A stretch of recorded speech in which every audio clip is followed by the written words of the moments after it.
Fala, galerinha! Nessa aula, nós vamos falar um pouquinho dos dilemas do progresso, beleza? Podem acompanhar com a prof na página 99 da apostila do primeiro bimestre em História, tá bem? Vocês sabem que, no passado, basicamente todos viviam no campo. As cidades eram bem pequenas, construídas perto de rios. Com o tempo, as cidades foram crescendo cada vez mais, e cada vez mais a tecnologia foi fazendo com que elas tivessem confortos como ruas asfaltadas, né? Moradias de boa qualidade, prédios, hospitais, escolas, shoppings, aeroportos, rodoviárias, entre tantas coisas. Ao mesmo tempo que as cidades melhoraram, se você for observar uma cidade lá da época medieval, né, suja, escura, amontoada, com as cidades de hoje, houve uma grande melhora nas cidades em muitos aspectos. Porém, esse progresso também trouxe alguns malefícios, como poluição, trânsito, excesso de barulho, muita violência, não é verdade? E principalmente desigualdade social. Muitas pessoas que viviam no campo com simplicidade, mas de uma forma mais saudável, agora acabam vivendo nas cidades na pobreza e em lugares insalubres, onde não existe nenhuma condição de higiene, como algumas comunidades muito carentes, né, que nós vimos lá, é aquela foto, lembra da comunidade do Morro do Moinho?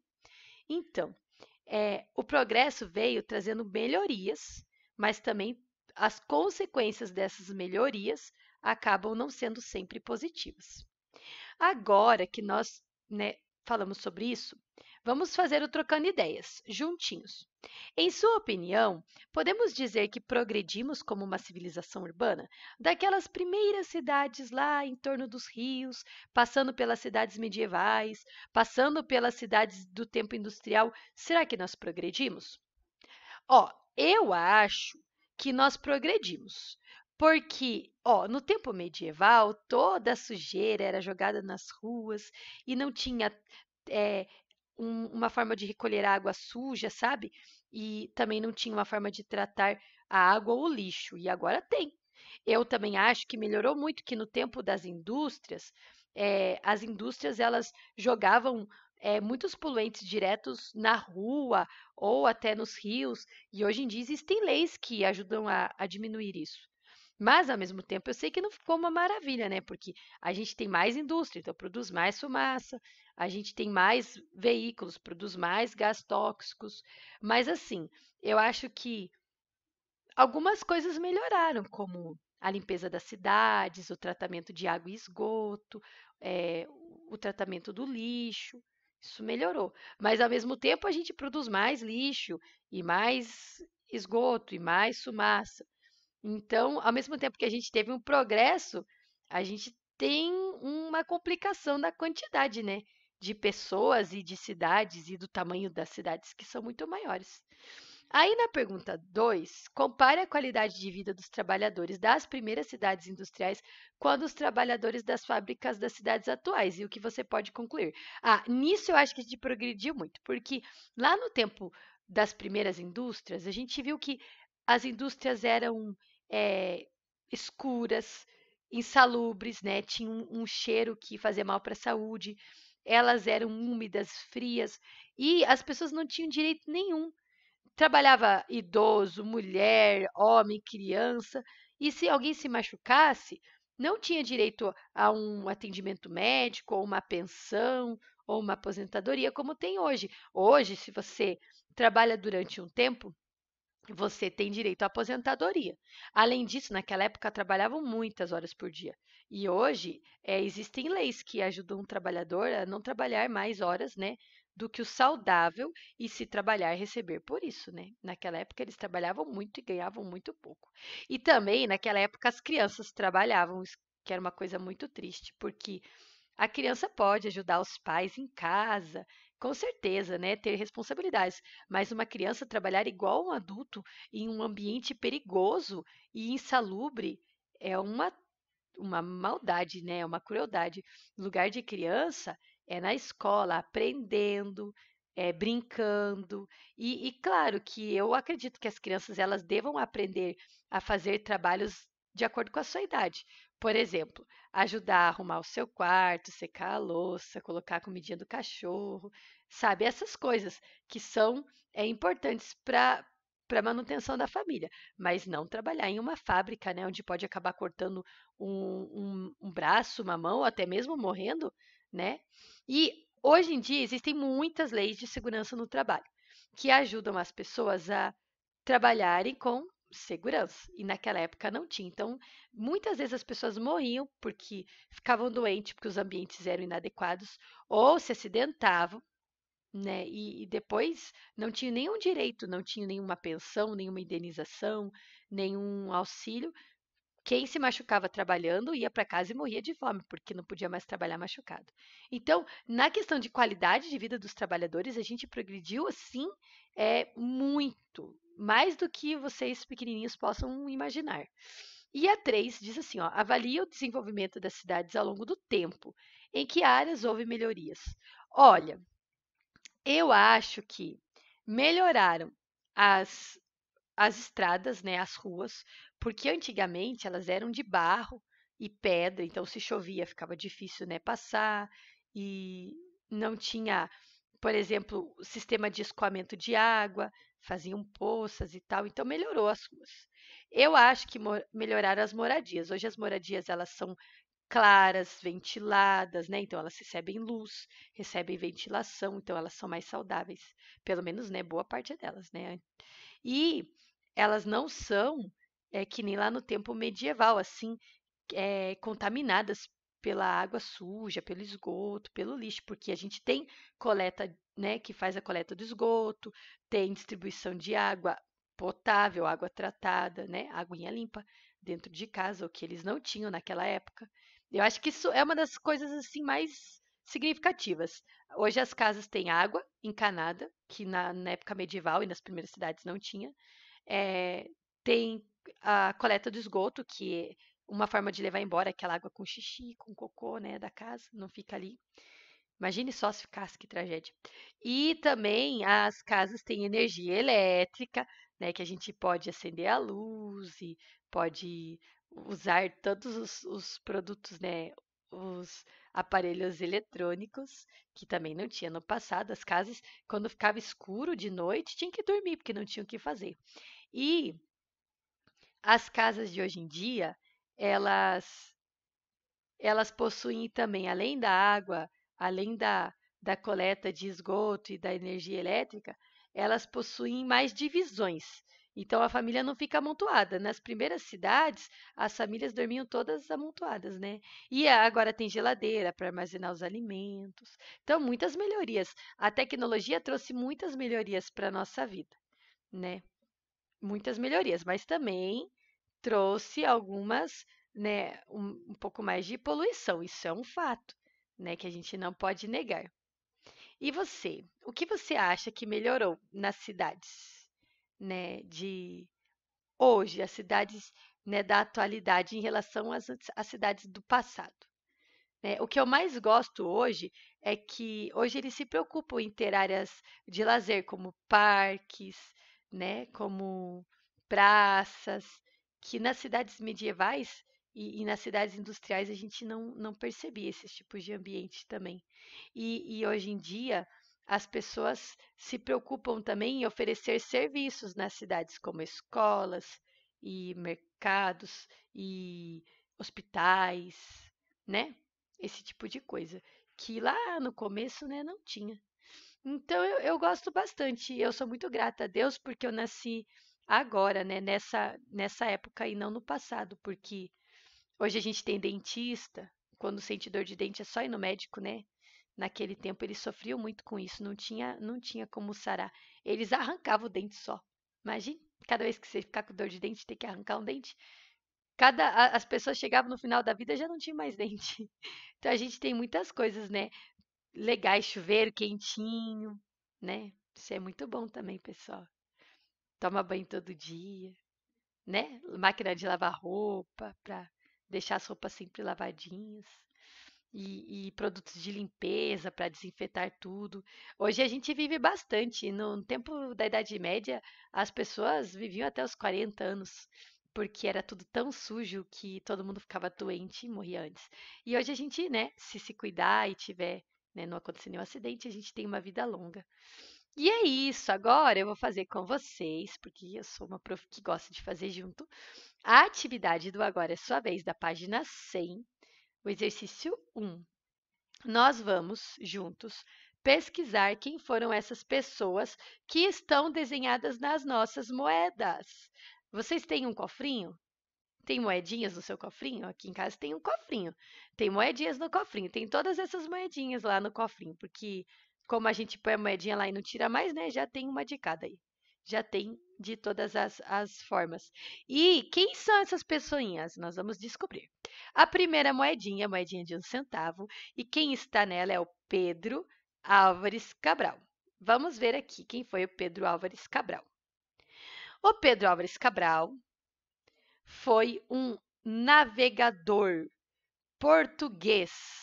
Ele também era comandante militar, ele era nobre, ele nasceu lá em Portugal e foi ele quem comandou a navegação, né, das caravelas que chegaram primeiro aqui no Brasil e por isso o Brasil foi considerado um território de Portugal, porque esse cara aqui, o Pedro Álvares Cabral, foi quem chegou aqui com aquelas caravelas e com a sua equipe, tá bem? Por isso que ele está na moedinha de 1 centavo. Então ele era um navegador português que descobriu, vamos colocar entre aspas, né, o descobriu, porque, né, descobriu o Brasil, porque há controvérsias. Ele chegou aqui, talvez ele não tenha sido o primeiro a chegar, talvez outras pessoas tenham chegado antes, né?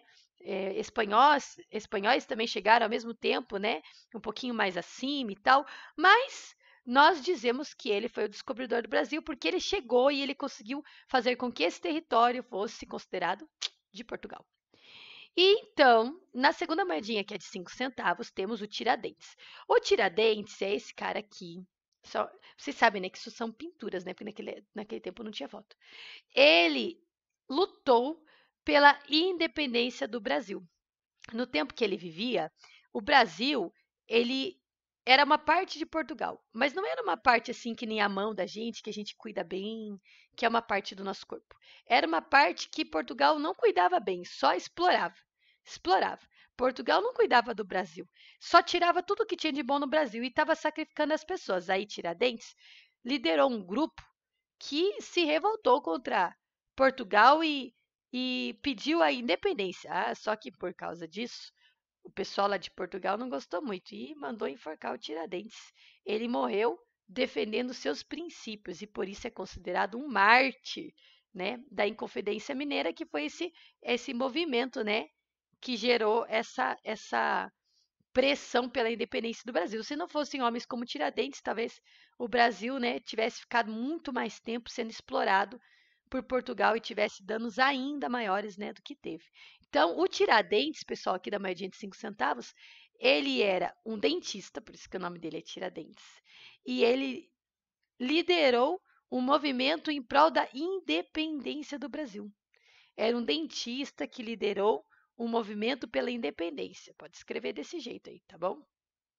É por isso que chama ele de Tiradentes, né? Que ele era dentista. E naquela época o dentista não consertava o dente, ele só arrancava. Tava com dor de dente? Arranca. Triste, trágico isso. Na moeda de 10 centavos temos o Dom Pedro I. Eu não assisto TV, mas diz que tem uma novela passando que fala do Dom Pedro I. Eu não tenho televisão em casa, então eu não faço a menor ideia. Mas a minha mãe disse que tem uma novela que fala do Dom Pedro. Eu vou falar para vocês o que eu aprendi sobre o Dom Pedro. O Dom Pedro foi o primeiro imperador do Brasil. Quando o Brasil deixou de fazer parte de Portugal, de ser, né, uma colônia de Portugal, quando a independência que os inconfidentes lá, que o Tiradentes tanto lutou para ter, aconteceu, esse cara aqui, o Dom Pedro I, foi o primeiro imperador, né, do Brasil. Ele ficou aqui por um tempo e depois voltou para Portugal. E quem assumiu no lugar dele foi o filho dele, o Dom Pedro II, né? Eu acho que a novela é do Dom Pedro II, eu não sei porque eu não assisto, mas tem uma novela passando e contando essa história. Novela, pessoal, não acredito que boa parte daquilo que aparece na novela é inventado, tá? É só baseado na história real. O Dom Pedro I, ele era casado com a Carlota Joaquina, da Espanha, né? Ela era uma princesa da Espanha. E ele foi o primeiro imperador do Brasil, ficou aqui durante um tempo, mas ele abdicou, não quis mais ser imperador do Brasil, voltou para Portugal e deixou no lugar dele o seu filho, Dom Pedro II. Mas por que o Dom Pedro I é importante e está aqui na moedinha de 10 centavos? Porque quando ele viu que não tinha mais jeito, que o Brasil precisava ser independente, que a revolta da população pelo que estava acontecendo era muito grande, que não tinha outra escolha, foi ele que gritou independência ou morte às margens do rio Ipiranga. E é por causa disso que o Brasil passou a ser uma nação, né, autônoma, não mais um pedacinho de Portugal. Aí, na moeda de 25 centavos, tem o Marechal Deodoro da Fonseca. O Marechal Deodoro da Fonseca, ele foi um personagem muito importante porque ele foi o primeiro presidente do Brasil. No tempo dele, o pessoal não queria mais ser governado por imperadores e por reis. Eles queriam república. República é o que a gente tem hoje, que a gente vota e escolhe nosso presidente, nossos senadores, deputados, né? Não sei se a gente escolhe bem, né? Porque nem todo mundo faz um bom trabalho, mas a gente faz o que pode. E ele foi o primeiro presidente do Brasil, por isso que ele é muito importante e ele está na moedinha, né, de 25 centavos. Então, o Dom Pedro I foi o primeiro imperador do Brasil e o Marechal Deodoro da Fonseca foi o primeiro presidente do Brasil. Aí, na moeda de 50 centavos tem o Barão do Rio Branco. O Barão do Rio Branco, gente, ele foi assim, ó, o primeiro diplomata brasileiro. Prof, o que é um diplomata? Bem, no meu tempo, meu pai ia dizer que era um carro, né? Mas não tô falando do carro. Diplomata é uma pessoa que resolve problemas com outros países. Digamos que o Brasil brigue com os Estados Unidos. O diplomata vai lá resolver o problema. E o Barão do Rio Branco, né? Ele resolvia problemas com o Uruguai, com o Paraguai, nas épocas em que estavam havendo guerras entre o Brasil e esses países. Então, ele é muito importante também para a nossa história. E na moeda de R$ 1, quem tem? Ah, tem a efígie da República. A efígie da República, eu vou passar aqui para cima rapidinho aqui assim, ó. Ela é uma representação inventada para representar a República. Ó, aqui na nota de R$ 100 nós temos o rostinho da efígie da República do Brasil aqui, tá vendo? Mas existem efígies da República em todos os países. Ó, aqui, ó, esse aqui da moeda portuguesa, eles também têm uma representação da efígie da República. E aqui nessa moeda argentina também. Por quê? Eles tentam representar a República baseado em um quadro que eu não vou mostrar para vocês, porque eu não acho ele muito adequado para a idade de vocês, mas um quadro em que eles desenharam a liberdade. Então, eles desenharam uma mulher lutando, né? E ela representa a liberdade. E eles, baseados nesse quadro, fizeram uma imagem para representar a República. Já que um artista conseguiu representar a liberdade, lutando, né, a independência, eles também desenharam uma imagem para representar a República. Então, essa, da moedinha de R$ 1, é a representação da República. Vamos recapitular. Pedro Álvares Cabral, navegador português que descobriu o Brasil. Bota esse descobriu entre aspas aí, porque há controvérsias, tá, pessoal? A gente pode falar que ele chegou aqui, mas a gente não pode afirmar que ele foi o primeiro ser humano a encontrar essas terras, porque outras pessoas também já viviam aqui, já tinham passado por aqui, tá certo? Então, a gente fala que ele descobriu o Brasil, mas já tinham índios aqui, alguns espanhóis também já tinham passado por essa região, não é verdade? Então, a gente, né, coloca lá que ele descobriu, né, entre aspas, porque descobrir é você encontrar algo que nunca ninguém encontrou. Agora, algo que já existe, né, que alguém já, que só você não sabia, mas, né, já existia um povo ali e tal, a gente não deveria falar descobrimento, né? A gente devia falar que ele encontrou o Brasil. Melhor, né? Ele encontrou o Brasil, né? E por isso. Então, vamos lá. Filosofias à parte, Pedro Álvares Cabral, navegador português que descobriu o Brasil. Tiradentes, dentista que liderou o movimento pela independência do Brasil. Pode ser assim.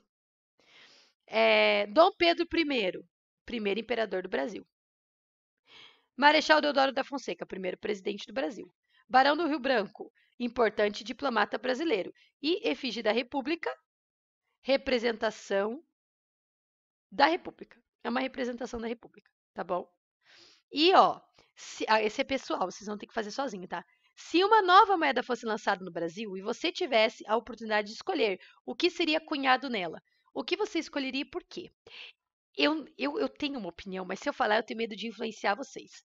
Mas eu escolheria uma imagem de um ser que é muito importante para a minha vida. Vocês podem escolher a imagem que vocês quiserem, né? Uma imagem de uma pessoa que foi importante para o seu país, uma personalidade que você acha que fez a diferença no Brasil, tá? O que vocês escolherem. E aqui nós vamos fazer junto, tá? Nós vamos numerar de 1 a 7 os meios de transporte de acordo com a época em que foram inventados. 1 é o mais velho e 7 o mais novo. Quem vocês acham que desses aqui é o mais velho? Avião, biga, trem a vapor, navio a vapor, trem elétrico, carro elétrico ou automóvel motorizado? A biga, né? Pode colocar um aqui. A biga é muito antiga, porque é uma carrocinha, né? É uma carruagem, é muito antiga. Depois, eu vou falar para vocês que eu tive que pesquisar para saber se foi o trem ou se foi o navio. Porque eu sabia que era o trem ou o navio, mas não sabia qual dos dois. E eu descobri. O número 2 é no trem. Primeiro inventaram o trem a vapor e depois o navio a vapor. Tá bom? Então, 2 e 3. Ficou 1, 2, 3. E depois, quem que vocês acham que eles inventaram? O automóvel motorizado. 4. Depois do automóvel, quem que eles inventaram? O avião. 5. Depois do avião, eles inventaram o trem elétrico. 6. E por último, o carro elétrico. 7. É isso. Pessoal, terminamos de fazer. Espero que você faça a questão B aí, que é pessoal, bem caprichadinho, com letra maiúscula e ponto final. Um beijo e até a próxima videoaula. Tchau!